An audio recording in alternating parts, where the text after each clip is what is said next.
Selamat pagi Indonesia. Hai. Ada Joy Ricci di sini selama 30 menit ke depan yang bakal nemenin fams tentunya di Ragam Indonesia.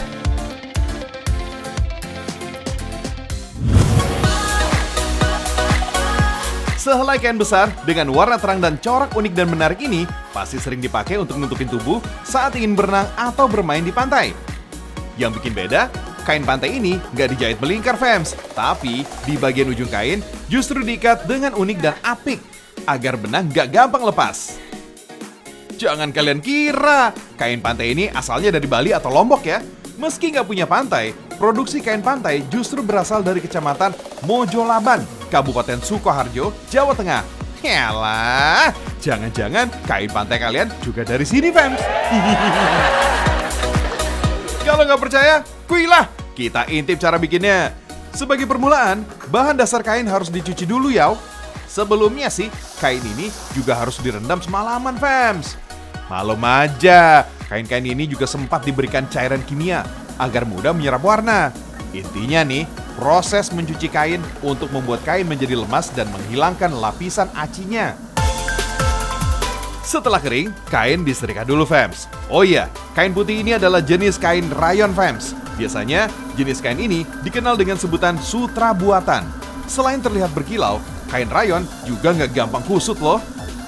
Di sini, ada beberapa jenis ukuran bahan yang akan diolah menjadi kain pantai. Mulai dari kain potongan pendek, sampai yang panjangnya mencapai 200 meteran juga ada kok. Selanjutnya, kain diberi warna dasar deh. Dalam industri konveksi, ada yang berpendapat kalau seseorang berkebangsaan Jepang lah yang pertama kali mengembangkan teknik sablon pada kain di tahun 1600-an. Dulu, mereka menggunakan cara ini untuk bikin motif khas pakaian kimono yang menjadi simbol identitasnya. Kain yang sudah diberi warna dasar kemudian disusun secara memanjang fams. Kemudian dikerutkan dengan cara diulir atau digulung sedikit dengan jari.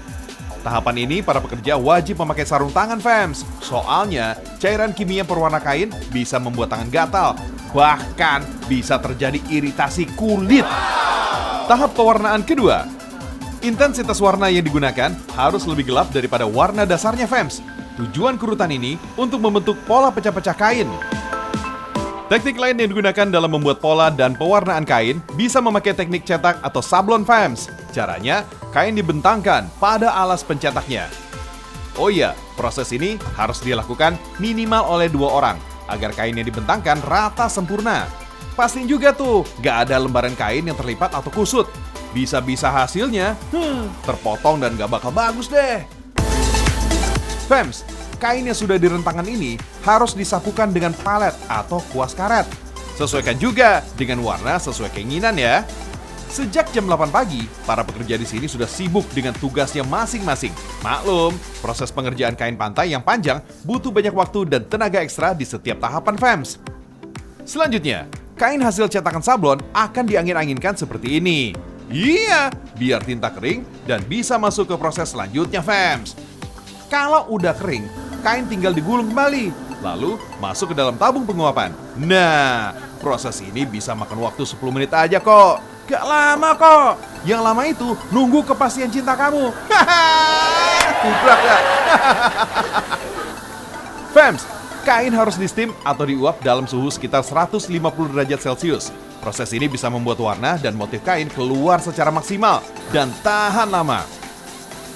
Jadi deh fams, meski tergolong industri rumahan, jangan anggap remeh kapasitas produksi kain pantai di sini ya. Bayangin aja, sehari aja nih, mereka bisa membuat hingga 10.000 meter kain loh. Pantesan aja, jangkauan pemasarannya sudah sampai pasar Asia, khususnya Filipina dan Thailand tuh. Salut deh!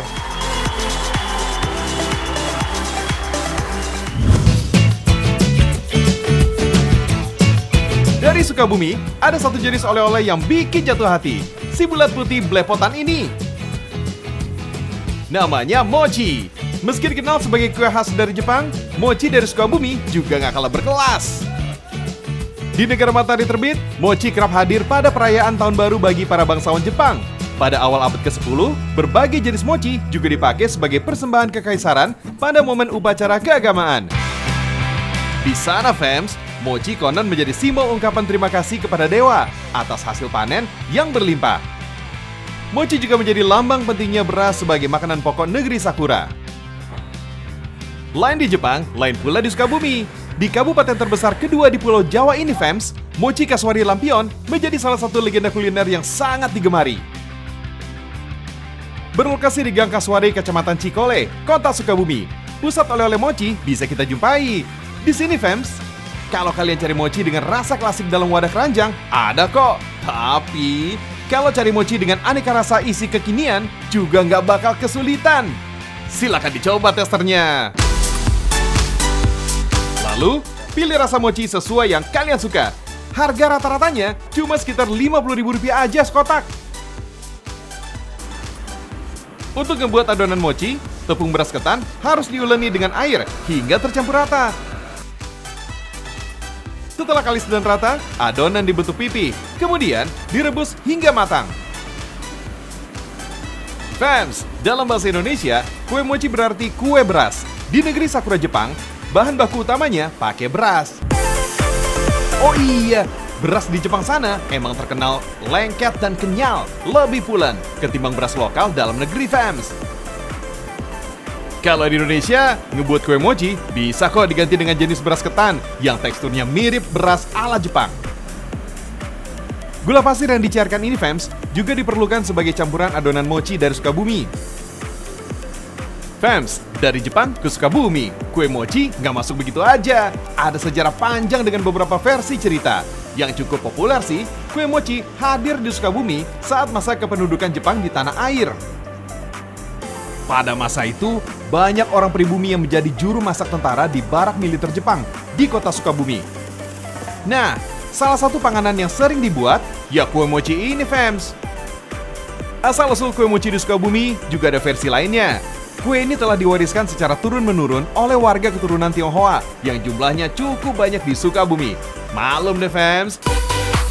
Gak cuma di Jepang, mochi juga populer di negara Asia Tengah seperti Tiongkok, Hong Kong, atau Taiwan. Lama-kelamaan, racikan resep kue mochi asli pribumi semakin digemari.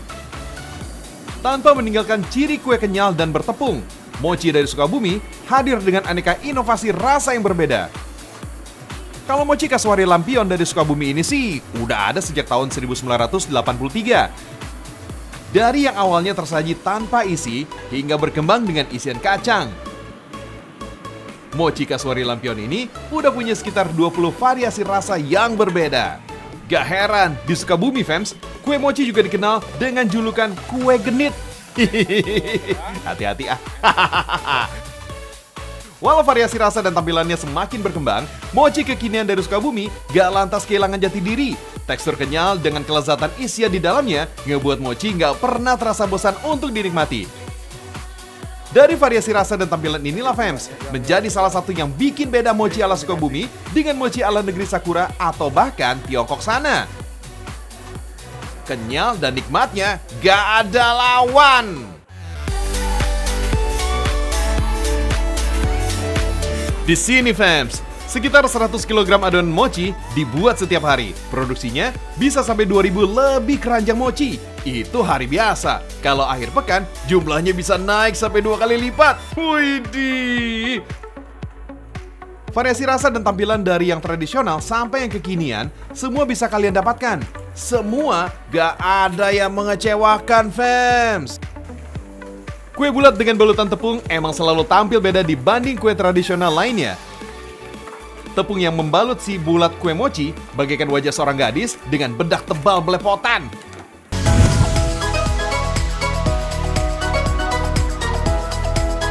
Kalau mochi tradisional dengan balutan tepung udah biasa, Sukabumi juga punya karya kuliner kreatif yang lainnya.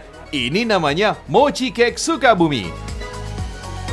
Buat tangan terbaru dari kota yang berbatasan dengan Kabupaten Bogor ini, fams, tampil cantik dengan konsep kombinasi yang unik banget. Ada lapisan cake bolu lembut di atas dan di bawahnya, dengan lembaran kue mochi klasik di tengahnya. Sementara, bagian paling atas diberi topping keju parut, potongan mochi, dan lainnya. Fams, mochi cake dari Sukabumi ini punya 2 varian rasa. Ada rasa pandan dan ada juga rasa mocha. Keduanya punya sensasi kelezatan yang berbeda. Lembutnya bolu berpadu dengan kenyalnya tekstur mochi terasa sangat berbeda di lidah. Harum aroma pandan dan mocha juga menambah cita rasa menggugah selera. Gak coba buat oleh-oleh, mochi cake Sukabumi juga nikmat disantap setiap hari. Bahkan untuk hadiah momen spesial sesekali. Hihihi, enak nih kalau disantap sambil ngopi-ngopi. Fams, mochi cake Sukabumi adalah karya inovasi usaha kecil dan menengah dari Wulan Cake and Cookies di Kecamatan Cibadak, Kabupaten Sukabumi, Jawa Barat. Baik cake ataupun kue mochi, semua diproduksi dengan bahan baku premium. Wajar deh kalau kualitas rasanya bukan kaleng-kaleng. Untuk menjaga kualitasnya, semua kue dibuat ketika ada pesanan datang. Berhubung gak pakai bahan pengawet, mochi cake gak bisa tahan sampai berminggu-minggu. Lagian, siapa juga yang bisa menahan kelezatan mochi cake kalau sudah tersaji di meja makan? Pasti langsung ludes, fans. Tampilannya yang cantik dengan kombinasi rasa dan tekstur yang unik, gak bakal kamu temui di lain tempat. Untuk harganya juga bersahabat kok, fams. Rp60.000 untuk yang rasa pandan, serta Rp70.000 untuk yang rasa mocha. Yuklah, dilarisi, sikat!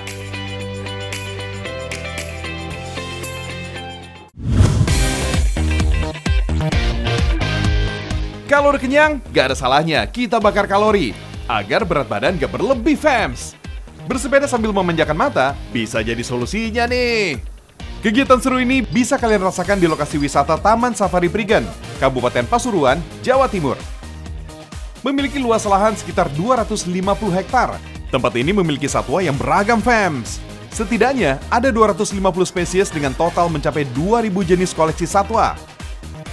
Mengusung konsep konservasi, edukasi, dan riset.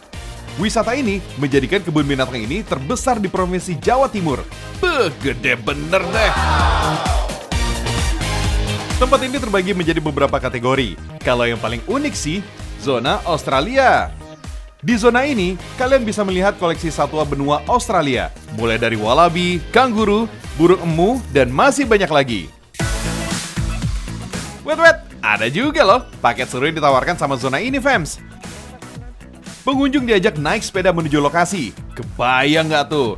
Gimana asiknya bersepeda sambil memanjakan diri dengan pemandangan alam yang asri? Memasuki kawasan, kita bisa langsung melihat wallaby dan kanguru, fams. Sebenarnya, kedua jenis satwa ini hampir sama, fams. Bedanya, wallaby cenderung lebih kecil dibandingkan kanguru.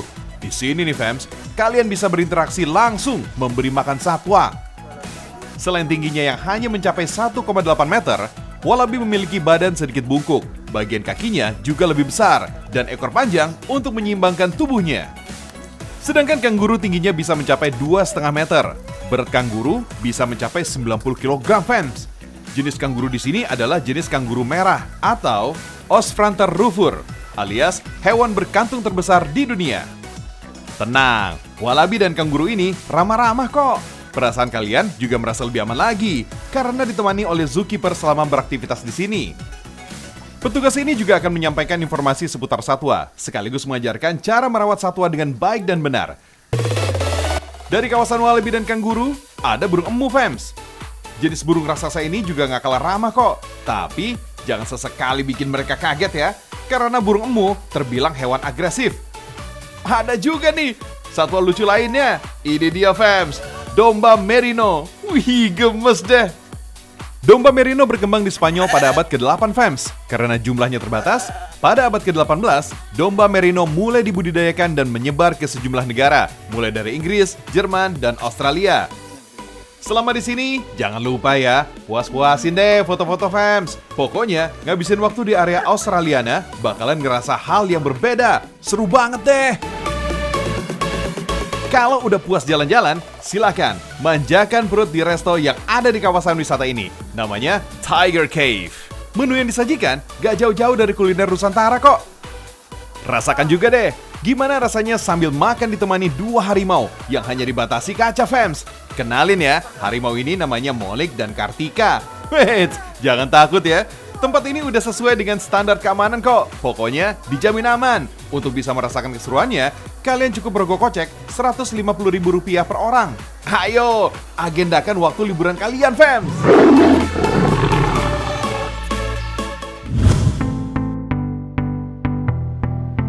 Setiap perayaan di Nusantara, bentuknya yang kerucut menjadi simbol harapan agar tingkat kehidupan manusia semakin tinggi atau sejahtera.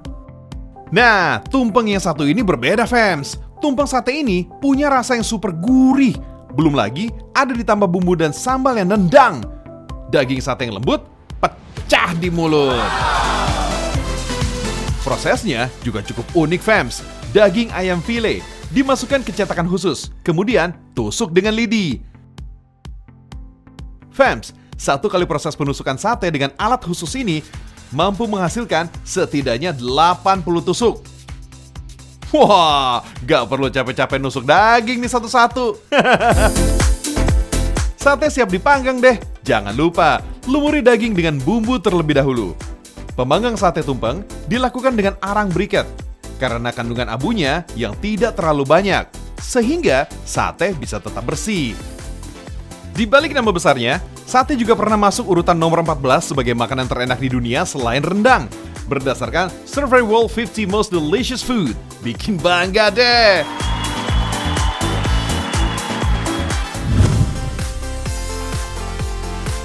Masih seputar sate, ada juga nih sate ayam Ponorogo. Tukri Sobikun, fams. Warung sate di Jalan Lawu, Ponorogo, Jawa Timur ini menjadi langganan 3 Presiden Republik Indonesia loh, mulai dari Insinyur Soekarno, Presiden SBY, dan Presiden Jokowi. Presiden Jokowi datang ke sini saat ada kunjungan kerja tahun 2015 lalu. Legend banget nih. Usaha sate ayam yang dirintis sejak tahun 1972 ini bukannya berdiri begitu aja. Almarhum Sobikun yang menjadi generasi pertama berjualan sate dengan cara berkeliling kampung. Usahanya kini sudah diteruskan oleh keturunan ketiganya. Sebelum pandemi melanda, dalam satu hari, warung sate ini bisa menghabiskan sedikitnya 80 ekor ayam atau 4.800 tusuk sate. Gak kaleng-kaleng deh, ukuran satenya gede banget. Ngomongin soal sate, kalian harus bangga nih. Siapa sangka, sate Nusantara ternyata juga dijual di Texas, Amerika Serikat. Uniknya, sate yang satu ini bukan dijual di dalam warung, melainkan food truck, fams. Gak percaya? Kita lihat aja deh informasi ini.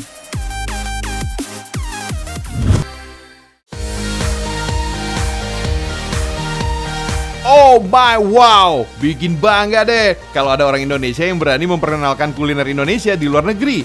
Semoga aja segala kreativitas anak bangsa bisa go internasional, fams, sehingga bisa dikenal dunia. Nonton terus ya Ragam Indonesia, karena Indonesia istimewa.